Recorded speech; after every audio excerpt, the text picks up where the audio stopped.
Assalamu alaikum, dear viewers. Today I'd like to discuss a topic on spoken English. আজকে spoken ইংলিশের একটি গুরুত্বপূর্ণ বিষয় নিয়ে আলোচনা করব। আমাদের প্রাত্যহিক জীবনে কিছু এক্সপ্রেশনস ব্যবহার করতেই হয়, এমন কিছু শব্দ আমরা ব্যবহার করে থাকি বাংলায়, যার হয়তো ইংরেজি প্রয়োগটা অনেকেই আমরা জানি না, অথবা জানলেও সেগুলো করি না।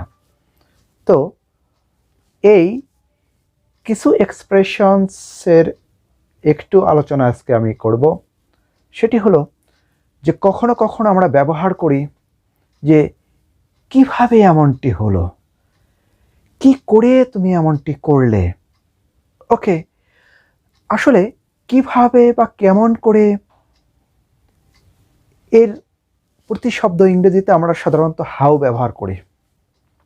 তবে আজকের শুরুটাও আমাদের হাউ দিয়েই, কিন্তু আমাদের এই ধরনের প্রশ্নে যেহেতু শুধু প্রশ্নই নিহিত নয়, বরং এর মধ্যে বিষয়টাও জড়িত থাকবে, সুতরাং শুধু হাউ দিয়ে এই ধরনের প্রশ্ন করা অথবা ইংরেজিতে ব্যবহার করা কিন্তু আমাদের পরিপূর্ণতা পায় না। তো তাহলে আমাদের কি আলোচনা করতে হবে, হাউ এর সঙ্গে কি দিতে হবে, সেটি নিয়েই আজকে আলোচনা করব।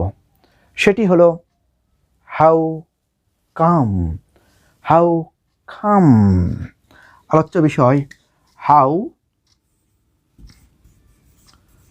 কাম। ওকে, হাউ কাম আমরা শুধু হাউ দিয়ে কিভাবে কেমন করে কিন্তু ব্যবহার করি।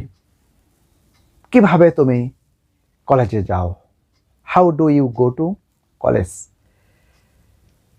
কিন্তু এই ধরনের এক্সপ্রেশনে যদি আমি এরকম বাক্য ব্যবহার করি, কিভাবে তুমি কলেজে যাও বা কিভাবে তুমি কলেজে গেলে, অর্থাৎ এখানে বিষয় এবং প্রশ্ন দুটোই একসঙ্গে জড়িত, সেক্ষেত্রেই আমাদের কিন্তু হাউ কামটা ব্যবহার করতে হবে। তো আমি একটি বাক্যের উদাহরণ দিই। কিভাবে বা কেমন করে তুমি এত বড়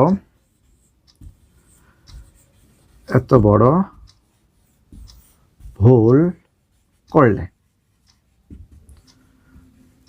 ওকে, কিভাবে এবং কেমন করে তুমি এত বড় ভুল করলে। কিভাবে কেমন করে তুমি এত বড় ভুল করলে।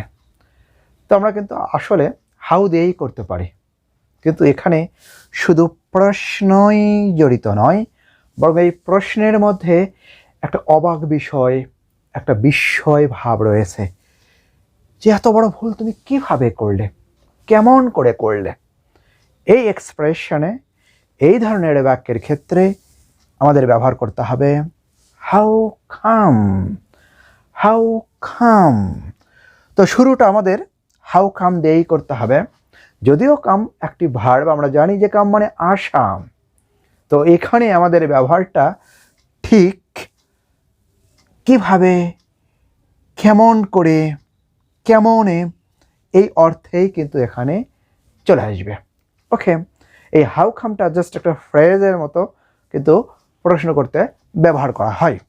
তো আমরা যদি এই বাক্যটাকে ট্রান্সলেট করি অথবা ইংরেজিতে রূপান্তর করি, তাহলে কি হবে? হাউ কাম, শুরুটা আমাদের how come you made, how come you made such a great mistake?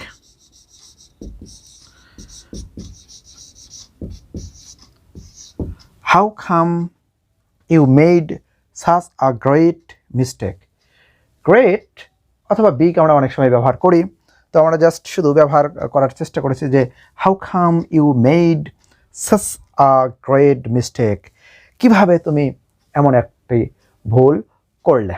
ওকে, এরপরে যদি আমরা চিন্তা করি যে কেমন করে তুমি এমন একটি সিদ্ধান্ত নিতে পারো, কেমন করে তুমি এমন একটি সিদ্ধান্ত নিতে পারো। তো এরকম যদি আরেকটি বাক্য আমরা দিই তাহলে কি হবে, কেমন করে, কেমন করে তুমি এমন একটি সিদ্ধান্ত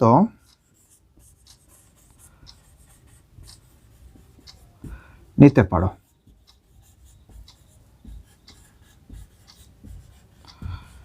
কেমন করে তুমি এমন একটি সিদ্ধান্ত নিতে পারো। তো আমরা এটার সঙ্গে যদি মিল রেখে করার চেষ্টা করি তাহলে হাউ কাম ইউ